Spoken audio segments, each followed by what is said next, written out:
In 1979, TV went off the rails. I'm Jason Horton, and this is Strange Year.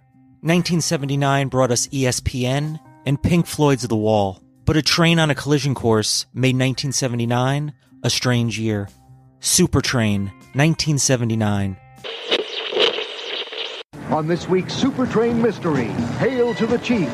Two dwarfs and a magician replace a presidential candidate with a double so real, even his wife can't tell. JJ, all I want to do right now is go to bed. On Super Train.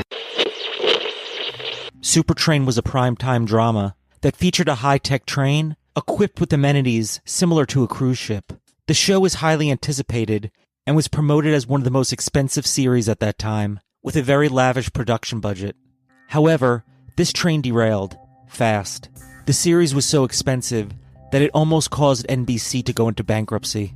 The NBC series ran from February 7th to May 5th, 1979. It was created to compete with ABC's The Love Boat. The show was set on the Super Train, a giant nuclear-powered train running from New York to Los Angeles.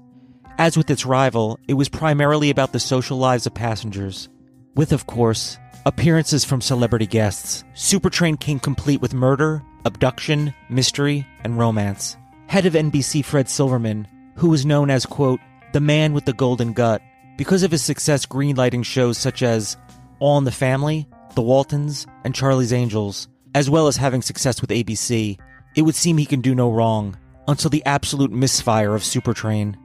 And Super Train was expensive. How expensive? We'll find out after this break. Super Train was the most expensive television series aired in history at that time, costing about $1 million per episode, or about $4 million adjusted for inflation. NBC spent $10 million, $40 million adjusted for inflation, on a full-size passenger train with custom cars for filming and 2-scale models. The pilot alone cost $7 million, almost $30 million today. The show was very unpopular and was utterly panned by critics. Only 9 episodes of the show would end up airing. According to The Hollywood Reporter, after 3 episodes, unimpressive ratings led the network to retool the creative team, and its sprawling roster of 10 series regulars, in addition to the rotating guest stars, was whittled down to 5. One of those remaining performers was Harrison Page, who recalls not only the painful cast exodus, but also sudden story changes. Initially, the cast was Edward Andrews, Nita Talbot, Harrison Page, Robert Alda, Patrick Collins, and Charlie Brill. The February 9th, 1979 edition of Variety said, quote, NBC's highly promoted new Super Train series features a slick new train of tomorrow with a script from yesterday. It seeks to overwhelm, but underwhelms instead. In 2002, TV Guide ranked Super Train number 28 on its list of the 50 worst TV shows of all time.